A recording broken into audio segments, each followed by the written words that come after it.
ഗുരുവായൂരിലെ NDA സ്ഥാനാർത്ഥി advocate B ഗോപാലകൃഷ്ണന്റെ പ്രസ്താവന തെരഞ്ഞെടുപ്പിൽ സജീവ ചർച്ചയാകുന്നു. എന്തുകൊണ്ട് ഇതുവരെയും ഒരു ഹിന്ദു MLA ഗുരുവായൂരിൽ ഉണ്ടായില്ല എന്ന ചോദ്യത്തിന് വലിയ പിന്തുണയാണ് സമൂഹ മാധ്യമങ്ങളിൽ ഉണ്ടാവുന്നത്. ഗുരുവായൂർ പോലെ അതിപ്രസക്തമായ ഒരു ക്ഷേത്രം ഉണ്ടായിട്ടും യാതൊരു വികസന പ്രവർത്തനങ്ങളും ഉണ്ടാവാതെ മണ്ഡലം ഇതുവരെ കടന്നു പോവുകയാണ് എന്നാണ് പ്രചാരണം.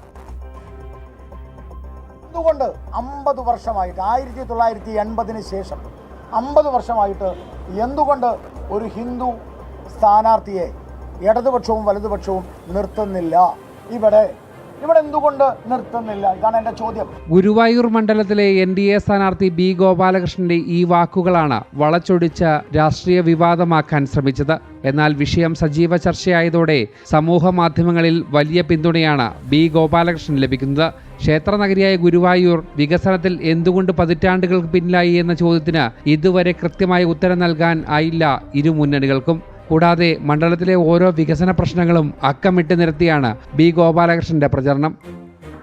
ഒരു ഹിന്ദു സ്ഥാനാർത്ഥിയെ ഇടതുപക്ഷവും വലതുപക്ഷവും നിർത്തുന്നില്ല. ഇവിടെ എന്തുകൊണ്ട് നിർത്തുന്നില്ല? ഇതാണ് എൻ്റെ ചോദ്യം. ആ ചോദ്യത്തിന് ഉത്തരമാണ് ഞാൻ പറഞ്ഞത്. ബൽറാമിനെ നാട് കടത്തി, ബേബി ജോൺ മാഷ്ക്ക് ഇവിടെ കൊടുത്തിട്ടില്ല, വത്സരാജിനെ കൊടുക്കുന്നില്ല, ഗീതാ ഗോപിക്ക് കൊടുക്കുന്നില്ല, കൃഷ്ണദാസിന് കൊടുക്കുന്നില്ല. ഇത് ഈ നാട്ടിലെ ഹിന്ദു സമൂഹത്തിൻ്റെ ഒരു ചോദ്യമാണ്. ആ ചോദ്യം ഞാൻ ഉന്നയിക്കും സാർ. ഈ നഗരത്തിനുള്ളിലുള്ള ഒരു വീട്ടിലെ കിണറ്റിൽ നിന്ന് ഞാൻ എടുത്ത വെള്ളമാണിത്. ഈ ഗുരുവായൂർ എന്ന് പറയുന്ന പവിത്രമായിട്ടുള്ള ഈ ഗുരുവായൂർ നിയോജക മണ്ഡലത്തിൽ ഏതാണ്ട് 10-25 വീടുകളിലെ സാമ്പിൾ ശേഖരിച്ചതിന് ശേഷം ഇവിടുത്തെ വീടുകളിൽ ബാക്ടീരിയ നിറഞ്ഞിട്ടുള്ള കുടിവെള്ളമാണുള്ളത് എന്നുള്ളതിൻ്റെ റെക്കോർഡാണ് നിങ്ങളടുത്ത് ഞാൻ സമർപ്പിച്ചിട്ടുള്ളത്. ദക്ഷിണ ഭാരതത്തിലെ ഏറ്റവും പ്രധാനപ്പെട്ട ക്ഷേത്രമാണ് ഗുരുവായൂർ.